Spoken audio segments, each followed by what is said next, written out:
Este fanfic es irreal y grosero, los personajes son pobres imitaciones y por su contenido nadie lo debe ver.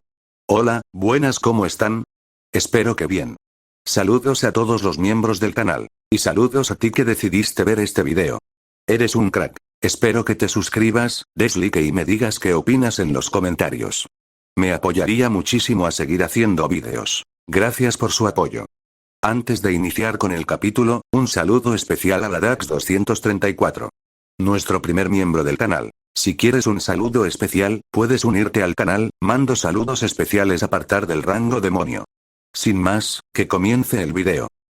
Con el amanecer de un nuevo día, el sol se elevó sobre el horizonte, derramando su luz radiante y su calidez sobre la vasta extensión de la tierra.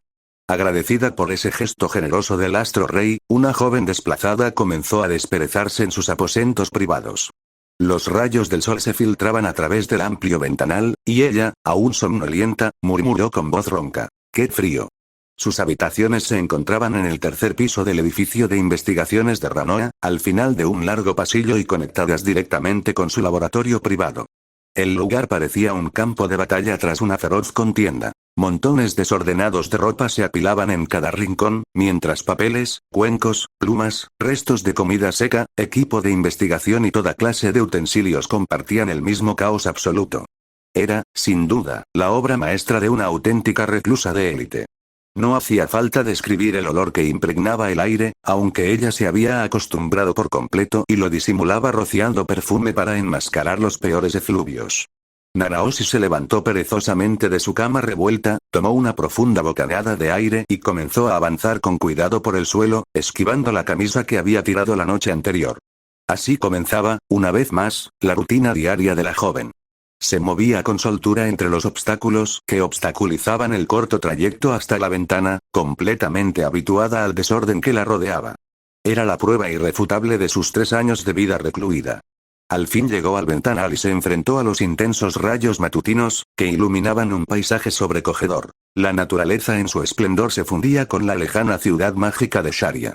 El calor del sol acariciaba su rostro, disipando poco a poco los restos de sueño, y ella se permitió deleitarse unos instantes en aquella vista magnífica. Incluso cuando una extraña criatura híbrida entre pájaro y ardilla pasó volando frente a la ventana, no logró empañar la belleza del panorama. Una expresión melancólica cruzó su rostro mientras hablaba consigo misma, con una sonrisa agridulce. Al menos este mundo tiene una cosa buena. Su aliento formó pequeñas nubes de vaho en el aire helado. En efecto, aquella joven era Nanaoshi Shizuka. Una estudiante de instituto de unos 17 años, procedente de Japón. En su mundo original, Nanaoshi había sido la típica chica ejemplar. Popular, atractiva y brillante académicamente. Tenía una familia unida, amigos cercanos y un novio con quien compartía sueños de futuro. Todo parecía indicar que le aguardaba una vida plena y prometedora. Sin embargo, el destino dio un giro inesperado. Durante una acalorada discusión con su novio en medio de una calle, un camión se precipitó hacia ellos. En el último instante, una fuerza mágica los trasladó milagrosamente a la acera. Alguien le tomó firmemente la mano y la salvó. El calor de esa mano era inconfundible. Para su eterna frustración, el shock del casi accidente la dejó tan aturdida que no alcanzó a ver el rostro de su salvador. Apenas un instante después, Nanaoshi volvió a ser transportada sin poder reaccionar. Esta vez, no apareció en otra acera. No, nada de eso. Apareció en un mundo completamente distinto. Habían transcurrido 5 años desde entonces, y Nanaoshi Shizuka se había transformado por completo en este nuevo entorno. Ahora conocida como Silent Seven Stars, era una figura destacada. Empresaria, mujer de negocios, maga de rango A en el gremio mágico, poseedora de una considerable fortuna, experta en magia de invocación, aliada del dios dragón Orster, uno de los 7 grandes poderes, y estudiante especial de tercer año en la Academia de Magia de Ranoa, entre muchos otros títulos. En este mundo, Silent Seven Stars, o simplemente Nanaoshi, gozaba de renombre, riqueza, gloria y oportunidades ilimitadas. Aún así, seguía siendo una reclusa social, evitando todo contacto humano innecesario y limitando las conversaciones al mínimo imprescindible. Su apodo lo decía todo. Tras disfrutar unos momentos más de la belleza exterior, la expresión de Nanaoshi se endureció al aceptar, una vez más, la dura realidad. Decidida a seguir avanzando con absoluta concentración hacia su único objetivo, se colocó la icónica máscara que cubría todo su rostro. Volver a casa. Regresar a Japón. Cambio de escena, pasado el mediodía, Nanaoshi estaba sentada en el suelo de su laboratorio privado, completamente absorta en su trabajo. La sala parecía el taller de un científico loco de este mundo. Miles de hojas cubiertas de círculos mágicos, teoremas, anotaciones, morteros, cristales mágicos y, oculto deliberadamente bajo la mesa, los restos de su almuerzo a medio terminar. Nanaoshi seguía trazando con precisión círculos mágicos en papel, preparándose para los experimentos que realizaría junto a su asistente a tiempo parcial. Experimentos cuyo propósito era invocar a un ser humano desde Japón, o la Tierra, hasta este mundo. Por supuesto, no tenía la menor intención de repetir el incidente de teletransportación. Aquella calamidad de maná que arrasó la región de Fitoa en el reino de Asura, teletransportando aleatoriamente a sus habitantes por todo el mundo. Sin duda, una catástrofe de esa magnitud, fuera de guerras, no se había visto en siglos. Nanaoshi teorizaba que el desastre había sido causado por su propia llegada, el resultado de invocar a un humano de otro mundo. Tras viajar por distintos continentes, había sido testigo del sufrimiento que aquel evento provocó.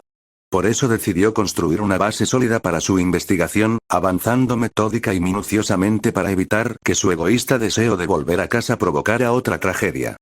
No era tan insensible. En cuanto a su asistente a tiempo parcial, unos golpes firmes resonaron en la puerta de madera del laboratorio. «Pasa», exclamó Nanaoshi, alzando ligeramente la cabeza hacia la entrada. La puerta se abrió y apareció Rudeus Greirat, con el rostro visiblemente malhumorado. «Buenas tardes», dijo en japonés. Para deleite de Nanaoshi. Ella sabía perfectamente que Rudeus era un reencarnado. Dependía de su enorme reserva de maná para los experimentos y, al mismo tiempo, su origen japonés y el uso de su lengua materna eran un pequeño consuelo para la nostalgia que la consumía. Rudeus, por su parte, seguía las indicaciones de Itogami. Investigaba el incidente de teletransportación y la magia de invocación, y aprendía de los conocimientos de Nanaoshi. Si continuaba por ese camino, curaría su disfunción eréctil. Aunque ya había encontrado la cura por su cuenta, seguía colaborando. Porque ella era una compatriota y, a esas alturas, la consideraba una amiga. También sentía cierta lástima por aquella chica que detestaba este mundo y solo deseaba regresar junto a sus seres queridos.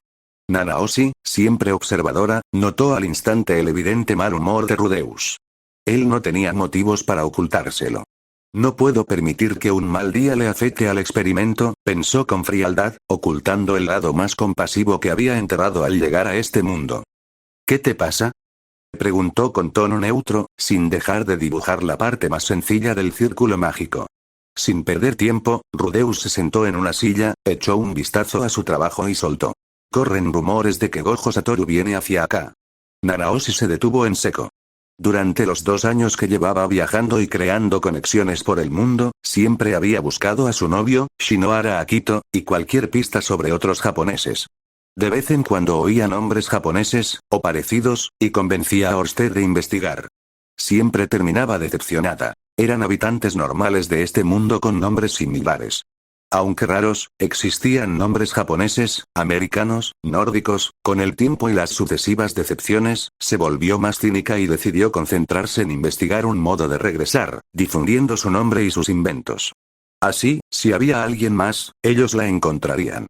Entonces apareció Rudeus. Su primer encuentro fue violento. El segundo confirmó sus sospechas. Él era el único compatriota que había encontrado. Un reencarnado que no deseaba volver. Ella había sido transportada. Parecidos, pero fundamentalmente distintos. Hasta que empezaron a llegar rumores sobre un hombre llamado Gojo Satoru. Su fama se extendía como el fuego. Lo que más le llamó la atención fue la combinación de detalles que, estadísticamente, aumentaban mucho la probabilidad de que fuera japonés. Primero, y obvio, su nombre.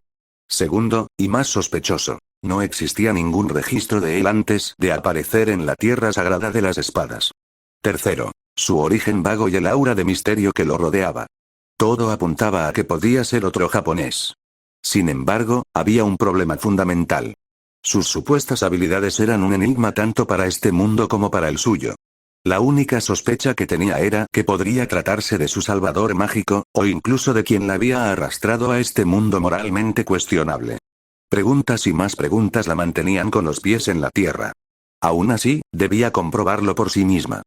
Por suerte, Rudeus se había ofrecido a investigarlo en su nombre, planeando un viaje al finalizar el año académico. Desgraciadamente, por problemas personales que Nanaoshi no quiso indagar, no podía arriesgarse a alejarlo, él rechazó viajar a la tierra sagrada de las espadas. Por tanto, ella se enfrentaba a una situación complicada. Tendría que ir personalmente a un lugar a un mes de viaje, en tierras frías infestadas de monstruos. No sabía luchar. Contratar aventureros le aterraba y no confiaba en nadie. Y no tenía amigos de confianza que pudieran ayudarla, salvo Rudeus.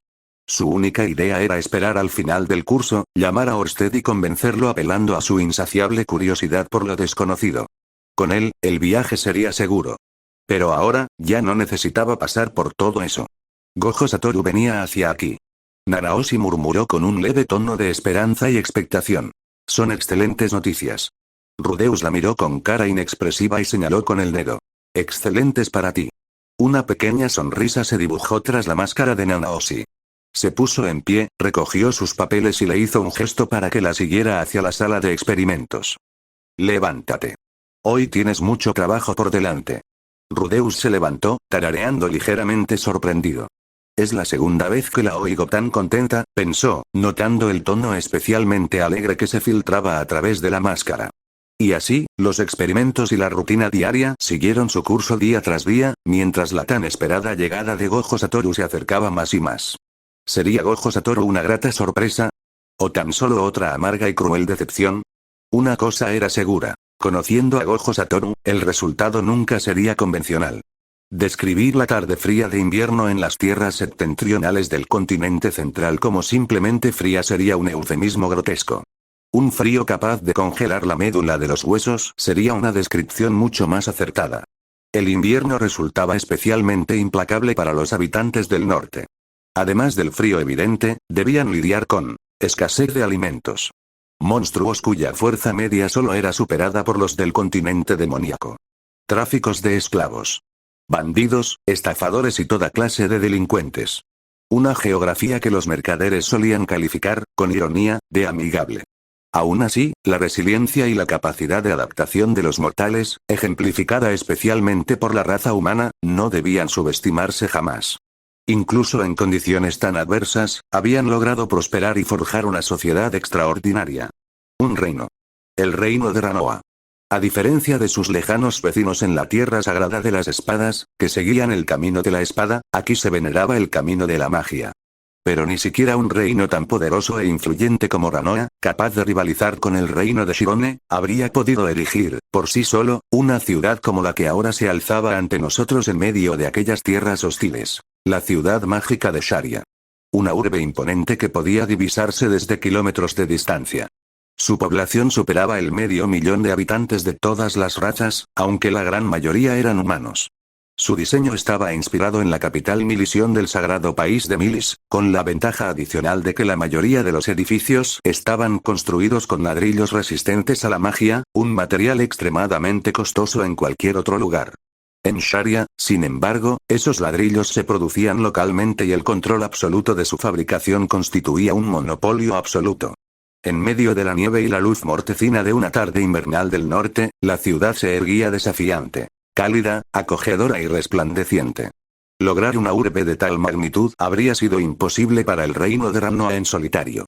Entonces, ¿cómo era posible que existiera? La respuesta radicaba en la existencia de la tríada mágica. Una alianza de paz mutuamente beneficiosa entre los reinos vecinos de Ranoa, Neris y Baserant. Gracias al aporte conjunto de enormes recursos y financiamiento de los tres reinos unidos, primero con el propósito de avanzar en la investigación mágica, y con el tiempo convirtiéndose en un lugar de residencia, aprendizaje, con la construcción de la mayor academia mágica de la historia, y mucho más. Así nació la ciudad mágica de Sharia, ubicada en el límite del reino de Ranoa, fronteriza con los otros dos reinos aliados. Cada reino contribuyó a su construcción y, por ello, aunque se encontraba dentro de las fronteras de Ranoa, Sharia no pertenecía realmente a ninguno de ellos. Nuestra historia continúa en esta ciudad. Una grandiosa e ilustre muestra de civilización que, sin duda, marcaría a generaciones enteras de residentes y visitantes. Ahora, centrémonos en uno de esos futuros visitantes. Cambio de escena, la puerta noroeste. La entrada menos transitada de Sharia. A diferencia de su contraparte norte, ruta comercial con el reino de Neris, y de la occidental, por donde los mercaderes se dirigían al reino de Asura cruzando la mandíbula superior del dragón rojo, esta puerta apenas veía tráfico. Solo la cruzaban ocasionalmente mercaderes que se atrevían a viajar a la tierra sagrada de las espadas y algún aventurero solitario. Y como los mercaderes dispuestos a desafiar caminos infestados de monstruos, un clima implacable y una geografía traicionera eran extremadamente raros, la puerta noroeste se encontraba casi desierta en aquel momento. En algunos días, los monstruos eran los visitantes más frecuentes. El fornido guardia veterano que custodiaba esa entrada estaba perfectamente conforme con la situación. Acostumbrado al frío y vestido con gruesas prendas de abrigo, el lancero permanecía firme en su puesto, con los ojos cerrados pero los demás sentidos alerta.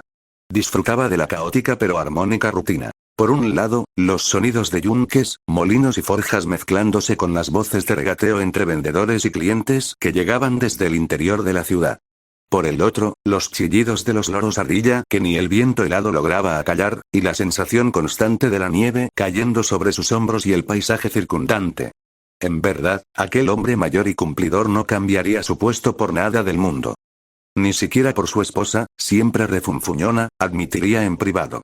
En ese estado casi meditativo cumplía con su deber, hasta que la llegada de visitantes lo sacó de su ensimismamiento. Justo como ocurría en ese preciso instante, entreabriendo un ojo, el guardia miró hacia el horizonte. A unos 100 metros, se oía el crujido de la nieve pisada, un sonido que se intensificaba a medida que la figura se acercaba con paso tranquilo. Un visitante. Raro a esta hora, pensó con curiosidad. Entrecerrando los ojos para enfocar mejor, registró la silueta que se aproximaba. Parpadeó una vez, dos. Aún así, la comprensión se le escapaba ante el espectáculo que tenía delante. Una figura humana alta, envuelta en elegantes prendas de un negro obsidiana que desprendían estilo y evidente lujo. Cabello blanco enmarcaba un rostro cubierto por unas gafas oscuras. Hasta ahí, un aspecto que parecía completamente fuera de lugar en aquella región y clima. Esa impresión se corregía con su última prenda. Una bufanda impecable confeccionada con piel de tigre garra de hielo. Una mochila que, por su aspecto maltrecho, parecía haber vivido muchas aventuras. Y, por último, una vaina sofisticada que contenía lo que parecía una hoja delgada. Lo que realmente lo desconcertó fue la nieve que caía alrededor del hombre. Resbalaba sin tocarlo, como si desafiara la propia naturaleza del contacto. El guardia, veterano curtido en 1000 batallas, se recompuso rápidamente y entrecerró los ojos ante la extraña figura que se acercaba. El desconocido mantenía una sonrisa relajada y confiada mientras avanzaba con paso despreocupado hacia él. Hasta el momento, nada fuera de lo común. Un visitante sin malas intenciones no tenía por qué temer a un guardia. Por tanto, la seguridad en su andar estaba justificada. Sin embargo, el guardia experimentado no se dejaba engañar. Con una sola mirada pudo advertirlo. Esa confianza no nace de la ingenuidad, o es un chico arrogante, o es realmente fuerte.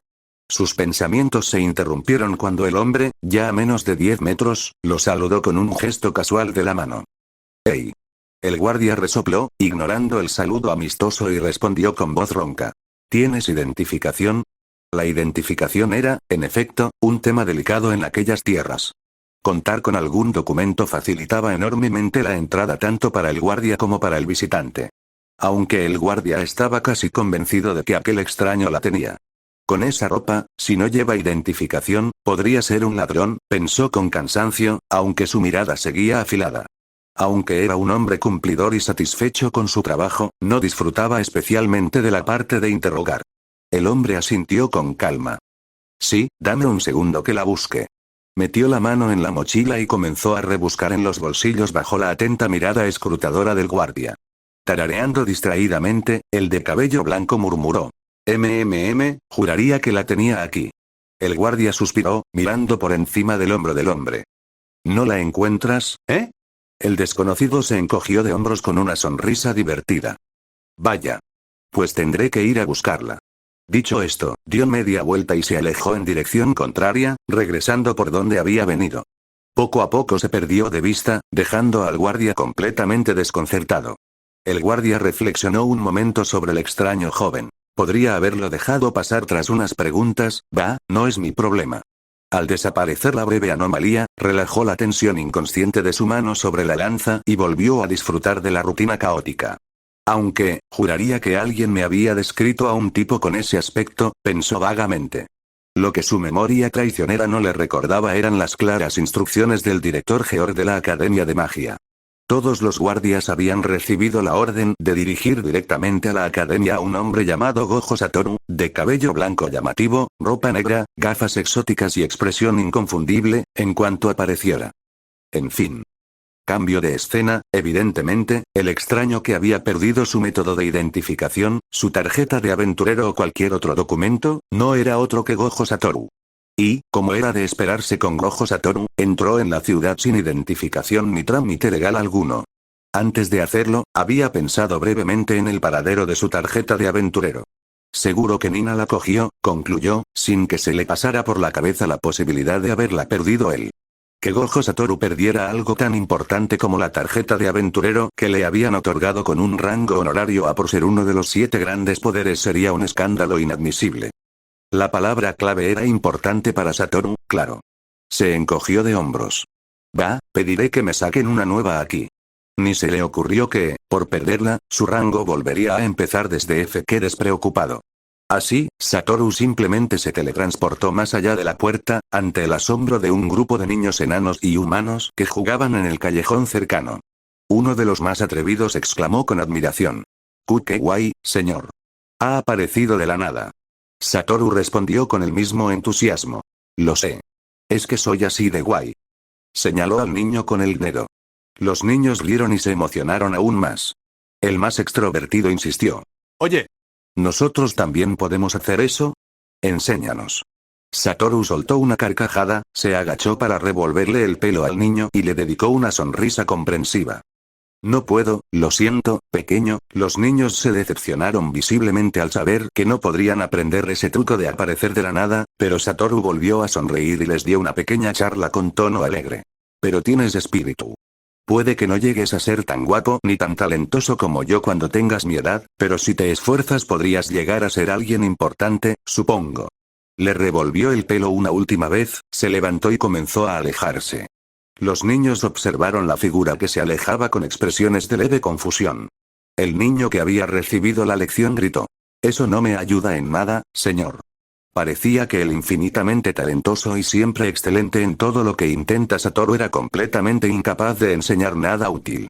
Solo repetía consejos vagos y generales que había oído en algún lado, y que nunca había aplicado en su propia vida. Al salir del callejón, Satoru se encontró en una calle repleta de puestos que vendían toda clase de mercancías. Y, lo más importante, comida. Y donde hay comida, hay dulces. Celebró mentalmente Satoru. A continuación, dio comienzo al ritual habitual que seguía en cada nueva ciudad. Probar los dulces y platos locales mientras exploraba el lugar. Durante su paseo, recibió miradas curiosas de quienes conocían su fama, a los que despachaba rápidamente o con los que bromeaba antes de seguir adelante, y de quienes, sin conocerlo, se sentían intrigados por su apariencia. Aún así, a Satoru la atención, de cualquier tipo, le era indiferente. Prosperaba en cualquier ambiente. Él mismo lo admitía, por supuesto. Era la primera vez que Satoru visitaba una ciudad de proporciones tan colosales. Explorarla entera en un solo día sería imposible sin apresurarse. Sin hacer trampa con sus 6 ojos, claro. Y eso sería aburrido, de mal gusto y agotador. Tras completar su ritual habitual, la fría noche invernal envolvió el reino de Ranoa. Satoru terminó en su habitación de una posada bastante cara, tumbado en la cama, durmiéndose plácidamente. Al día siguiente sería un gran día. Se inscribiría oficialmente en la Universidad de Magia. Junto con Nina, aunque ella probablemente aún estaba en camino, pensó. Mientras Satoru dormía tranquilo, la noticia ya había llegado a oídos de la mayoría de los estudiantes de la academia, especialmente a las chicas, y a los altos cargos y profesores. La llegada a Sharia del sexto de los grandes poderes. La anomalía, Gojo Satoru. Para regocijo de cierta reina demonio inmortal y de una recluida nostálgica, y para consternación de cierto mago con problemas de rendimiento. Continuará.